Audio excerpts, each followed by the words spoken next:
ബേത്ലഹേമിലെത്താൻ 3 വഴികളുണ്ടായിരുന്നു. Mediterranean താഴ്വരയിലൂടെ, യോർദാൻ കരയിലൂടെ, കച്ചവടക്കാരുടെ വഴിയിലൂടെ. 3ാമത്തെ വഴിയാണ് ദൈർഘ്യം കുറവുള്ളത്. അത് 70 മൈലായിരുന്നു. എന്നാൽ അത് കുന്നും കുഴിയും ഉള്ള യാത്രാനുഭവമാണ്.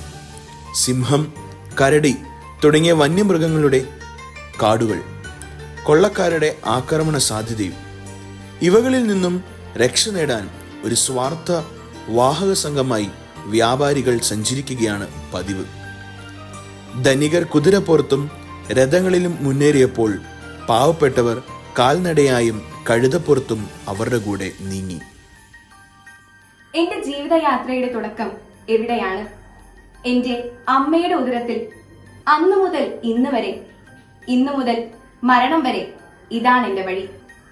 പുറകോട്ട് നോക്കുമ്പോൾ മനസ്താപമുണ്ട് ചെയ്ത കുറ്റങ്ങൾക്ക്, ഇച്ഛാഭംഗമുണ്ട് ചെയ്യാത്ത നന്മകൾക്ക്.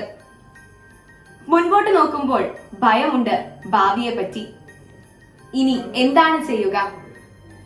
കഴിഞ്ഞ കാര്യങ്ങളെല്ലാം കർത്താവിന്റെ കാരുണ്യത്തിന് വിട്ടുകൊടുത്ത് ഇനി വരാനിരിക്കുന്നവയെല്ലാം അവിടുത്തെ ഏൽപ്പിച്ച്, അവിടുത്തെ സ്നേഹത്തിൽ അവിടുത്തെ ആശ്രയിച്ച് മുൻപോട്ട് നീങ്ങുക. ഇങ്ങനെ എന്നെയും സംഭവങ്ങളെയും വ്യക്തികളെയും കാണുമ്പോൾ എന്റെ വഴിയാത്ര ക്രിസ്താനുഭവമായി വിശദീകരിക്കപ്പെടുന്നു. മറ്റുള്ളവരിലെ ഈശോയെ സേവിക്കുക എന്ന വിശുദ്ധ മദർ തെരേസയുടെ വാക്കുകൾ ഇന്ന് ഞാൻ ഉണ്ണി ഈശോയുടെ ഒപ്പമാക്കുന്നു.